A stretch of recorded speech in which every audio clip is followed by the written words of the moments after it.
कि अब माँ जी आगे क्या करेगी। माँ जी भी अपने बेड पर बेखबर सो चुकी थी। मुझे तो कोशिश करने पर भी नींद नहीं आ रही थी। माँ जी ने मुझे मजबूर ही कर दिया था अपनी हरकतों से कि मैं उनकी हकीकत तक पहुंचूं। मैंने सारी रात जागते हुए गुजारी और सोचती रही कि अब इन सब से निकलने का हाल क्या है। अगले ही दिन माँ जी की कुछ सहेलियां घर पर आई थी। माँ जी ने मुझे खाना बनाने को पहले ही बोल दिया था। मैंने खाना तैयार करके माँ जी को बता दिया। तब तक उनकी सहेलियां भी आ चुकी थी। वो सब बहुत अच्छे और अमीर घरानों से लग रही थी। माँ जी ने उनसे मुझे मिलवाया। सभी बहुत अच्छी थी सिवाय एक के, जो बराबर ही मुझे देखे जा रही थी और बहुत चालाक औरत लग रही थी। वो शायद माँ जी के सबसे करीब थी। फिर सब लोगों ने मिलकर खाना खाया। खाना खाने के बाद माँ जी ने मुझे उनके कमरे से पानदान लाने को कहा कि खाना खाने के बाद हम सब लोग पान खाएंगे। जाकर मेरे कमरे से पानदान ला दो। मैं माँ जी के कमरे में आई और पानदान बाहर लेकर जाने लगी। अचानक ही मेरा पैर मुड़ गया और पानदान मेरे हाथों से छूटकर जमीन पर गिर पड़ा। अभी मैं दर्द से संभाल नहीं पाई थी कि मेरी नजर सामने पड़ी उस चीज पर पड़ी। वो चाबी थी जो मुझे माँ जी के राज तक पहुंचा सकती थी। मैंने जल्दी से उस चाबी को उठा लिया और उसे अपने साड़ी के पल्लू में बांध लिया। सारा पानदान समेट कर मैं बाहर चली आई, जहां माँ जी मेरा इंतजार कर रही थी। मैंने पानदान माँ जी के हवाले कर दिया और खुद सर दर्द का बहाना बनाकर कमरे में आ गई। मुझे बेहद खुशी हो रही थी कि आज रात माँ जी के सोने के बाद मैं इस राज तक पहुंच ही जाऊंगी, जिसको माँ जी हम सब से इतने सालों से छुपा रही है। आखिर कौन सी ऐसी वजह है जो उनको ये करने पर बेवश करती है। मैं अपने ख्यालों में गुम हो गई थी। जब माँ जी की आवाज सुनाई दी, माँ जी मुझे चाय बनाने के लिए आवाज दे रही थी। मैंने गहरी सांस भरी और किचन में आकर चाय बनाने लग गई। जैसे ही मैंने चूल्हे पर चाय पकने रखी, अचानक से मेरा दिमाग घूमने लगा और मुझे चक्कर आने लगे। माँ जी किचन से कुछ लेने आई थी। मुझे देखकर वो मेरी तरफ बढ़ी और मुझे गिरने से बचा लिया। माँ जी ने मुझे जल्दी से बेड पर ला जाकर लिटा दिया और डॉक्टर को बुलवाया। जो खबर डॉक्टर ने सुनाई थी, उसको सुनकर मेरी तबीयत तो बिल्कुल ठीक हो गई थी। दिल में जैसे खुशियों की नई लहर जाग उठी थी। मैं ईश्वर का शुक्रिया अदा किया, जिसने मेरी जिंदगी का सबसे बड़ा दुख सुख में बदल दिया। माँ जी तो मेरी नजर उतारने में लग गई। माँ जी ने मेरा बहुत ख्याल रखना शुरू कर दिया। आखिर वो भी तो दादी बनने जा रही थी। मैं माँ बनने वाली थी। अगले ही दिन माँ जी मेरे पास आई, एक गीली कमीज लेकर, जो कि बहुत ही गीली हो रही थी। उसे देखते ही मुझे अजीब महसूस हो गया था। माँ जी ने मुझे वो कमीज पहनने को कहा। माँ की बात सुनकर मुझे बहुत हैरत हुई और मैंने उनसे कहा, आप मुझे ये कमीज क्यों पहना रही हो, वो भी इस कदर गंदी और गीली। मैंने तो उस कमीज को पहनने से इनकार कर दिया कि मैं इसको नहीं पहनूंगी। तो माँ जी बोली, जब मैं गर्भवती थी तब मैंने भी यही पहनी थी, क्योंकि तुम्हारे ससुर को बेटा चाहिए था और यही इस घर का रीत है। चाहे कुछ भी हो जाए, पहली औलाद लड़का ही होगा। और तुम्हारे ससुर ने पहले ही सख्ती से कहा है कि उनको पहला वारिस अपने खानदान के नाम का चलाने वाला ही चाहिए, वरना अपने घर बैठने को तैयार रहना। मेरे बेटे के लिए लड़कियों की कमी नहीं है। माँ जी की बातें सुनकर तो मुझे धक्का सा लग गया। पिताजी आकर इतनी कड़वी बातें कैसे कर सकते हैं? वारिस पर इस कदर घमंड। मैं रोने लगी तो माँ जी ने मुझे चुप कराया और कहा, यह कमीज पहन लो, और वहां से चली गई। मैं अजीब नजरों से अपने पास पड़ी उस फटी पुरानी कमीज को देख रही थी, जो काफी बुरी हालत में थी। मैंने सोच लिया था कि किसी भी कीमत पर मैं इस कमीज को नहीं पहनूंगी। मैं माँ जी के कमरे के बजाय आज अपने कमरे में सोई थी। जब मुझे कुछ खटकने की आवाज आई, मैं डर गई। मेरे और माँ जी के अलावा कौन हो सकता है? इस वक्त मैं हिम्मत कर कर उठी और बाहर की तरफ जाने लगी। आज फिर वैसे ही और दोनों की तरह माँ जी अपने कमरे की तरफ खाना लेकर जा रही थी। मुझे समझ नहीं आ रहा था कि मैं क्या करूं। मैं भी छोटे-छोटे कदम उठाती हुई धीरे-धीरे उनके पीछे चली आई। माँ जी अपने कमरे में आई और खाना टेबल पर रख दिया। मैं छुप गई थी। माँ जी कमरे में चारों तरफ इधर-उधर देखने लगी और बेड के नीचे रखी सिंदूक को निकाला और उसे खोलने लगी। जैसे ही माँ जी ने वो सिंदूक खोला, मेरे पैरों तले जमीन निकल गई। उस सिंदूक में मौजूद चीजों को देखकर मैं हैरत में हो गई। पूरे सिंदूक में तरह तरह के खिलौने और कपड़े थे।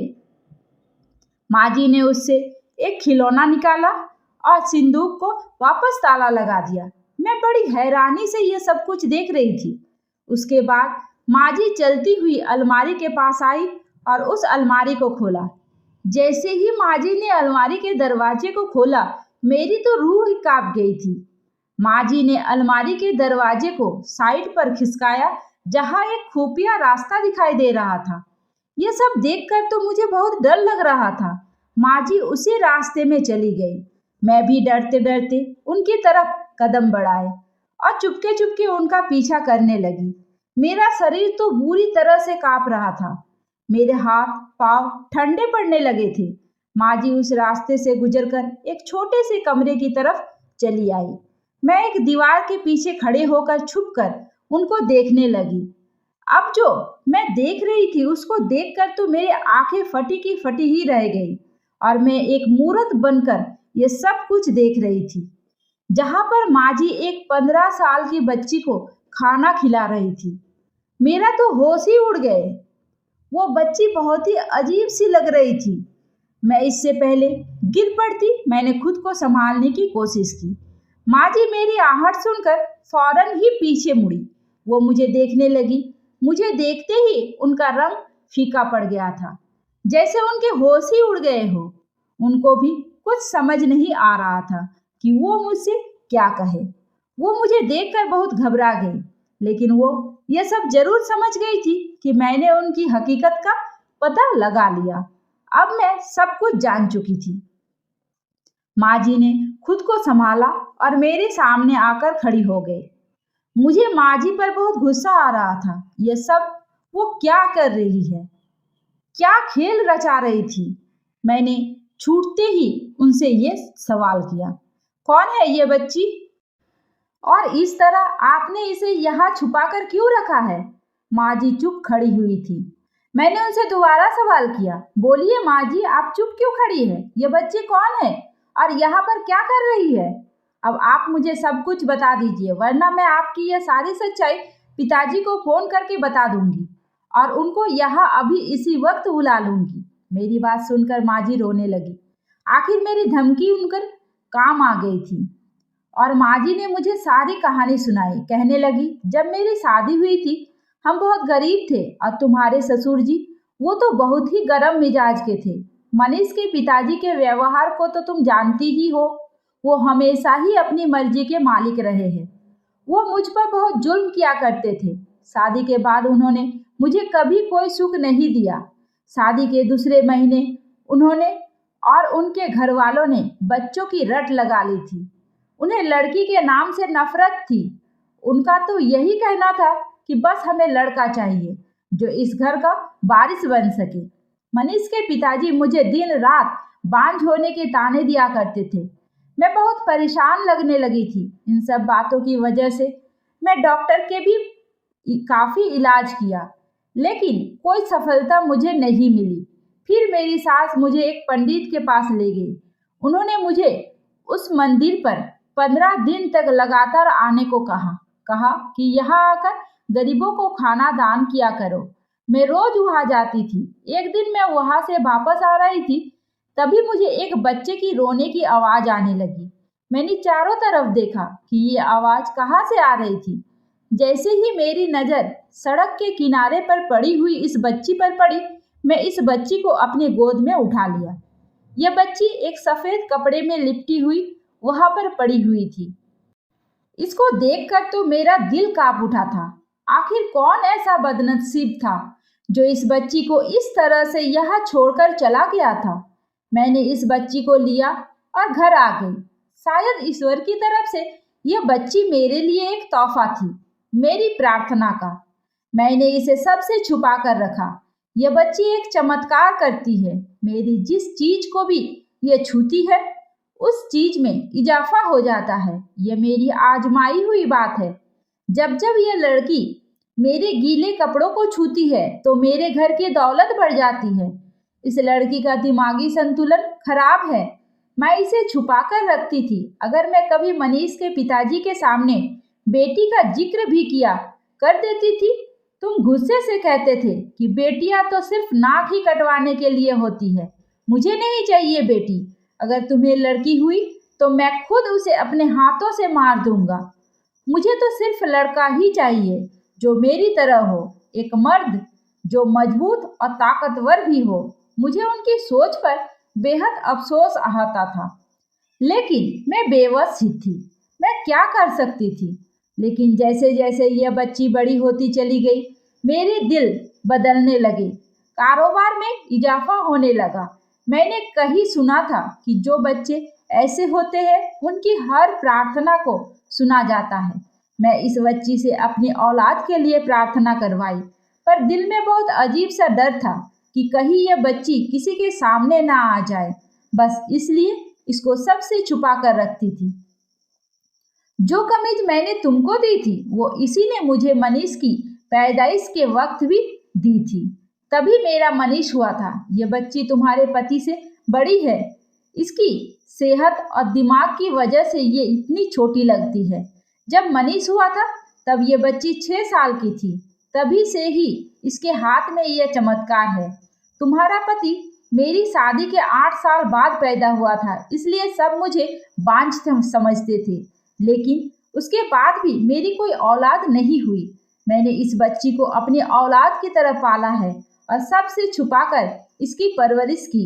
यह बच्ची बोल नहीं सकती, लेकिन सिर्फ सुन सकती है और इसका दिमाग अभी भी बच्चों वाला ही है। मैंने ये सब बातें तुमसे इसलिए छुपाई ताकि तुम किसी को बता ना दो। अगर इसके बारे में किसी को भी पता चल गया तो तुम्हारे ससुर बहुत नाराज होंगे। यही सब वजह थी और मैं नहीं चाहती थी जो मेरे साथ हो वो तुम्हारे साथ भी हो, इसलिए मैं तुम्हें वो कमीज दे रही थी। माँ जी की बातें सुनकर मुझे बहुत अफसोस हुआ पिताजी की सोच पर। हम लड़कियां क्या इतनी बुरी होती है? जो लोग हमारे पैदा होने से डरते हैं। लड़का पैदा करना औरत की जिंदगी का मकसद बना दिया था। उस औरत को जिंदगी भर ताने दिए जाते हैं अगर वो लड़का पैदा ना करे तो। मैं माँ जी से माफी मांगने लगी कि मैं उनको गलत समझ रही थी। अभी हम बातें ही कर रहे थे कि अचानक से मेरा फोन बजा। खबर सुनने को मिली कि मेरे पति मनीष का एक्सीडेंट हो गया है और इस हादसे में उनकी दोनों टांगे खराब हो चुकी है। यह सब सुनकर तो मेरा कानों में एक बिजली सी कड़क उठी थी। माँ जी भी यह सब सुनकर बेहोश हो गई थी। मेरी हालत भी बहुत बुरी हो गई थी। मेरे ससुर बहुत बुरी तरह से बिखर गए थे। उनका सारा गुरूर और बेटे का घमंड आज सब कुछ मिट्टी में मिल चुका था। उनके घमंड की सजा उनको मिल चुकी थी। मैं अपने नसीब पर सब्र कर गई, क्योंकि ऊपर वाला जो करता है बेहतर ही करता है। मैं तो हर हाल में खुश थी, लेकिन मेरे पति की यह हालत मुझसे देखी नहीं जाती थी। इन सब हादसों ने माँ जी को चारपाई से लगा दिया था। वो बहुत बुरी तरह से बीमार रहने लगी थी और उस बच्ची को भी मैंने कमरे से बाहर निकाल दिया और अपने साथ रखने लगी। उस लड़की से मुझे एक अलग सी ही मोहब्बत हो गई थी। मैं उसका बहुत ख्याल रखती थी। अपने घर को बिखरा हुआ देखकर मैं सोचती थी कि जब लोग मरते हैं तो गुरूर किधर जाता है। बेटियों से नफरत का प्रचार करने वाली सारी जिंदगी बेटों का रोग पाल लेते हैं। बेटियों के लिए ऐसे लफ्ज मत इस्तेमाल कीजिए जो बाद में आपके लिए ही जिंदगी भर की सजा बन जाए। जो लोग बेटियों को बुरा समझते हैं वो लोग ये नहीं देखते कि बेटी ही है जो आपको इस दुनिया में लेकर आई और माँ बनकर उसने आपको पाला, बेटी बनकर आपका सहारा बनी और बहू बनकर आपका परिवार बढ़ाया। हमारे देश की बेटियां बेटों से कम नहीं है। जो लोग बेटों पर घमंड करते हैं और बेटियों को जान से मारने के बारे में सोचते हैं, उनका घमंड खाक में मिल जाता है, क्योंकि घमंड एक ऐसा नाग है जो सबसे पहले करने वाले को ही डसता है। आप लोगों से भी गुजारिश है कि बेटियों को कभी भी बेटों से कम ना समझे। बेटियां तो बहुत ही अनमोल होती है। दोस्तों, उम्मीद करती हूँ आपको हमारी कहानी पसंद आई होगी। कहानी पसंद आई है तो वीडियो को लाइक करें, चैनल पर नए हैं तो चैनल को सब्सक्राइब करें और हाँ, नोटिफिकेशन बेल को जरूर दबाएं ताकि अगली अपडेट सबसे पहले आपको मिले। धन्यवाद।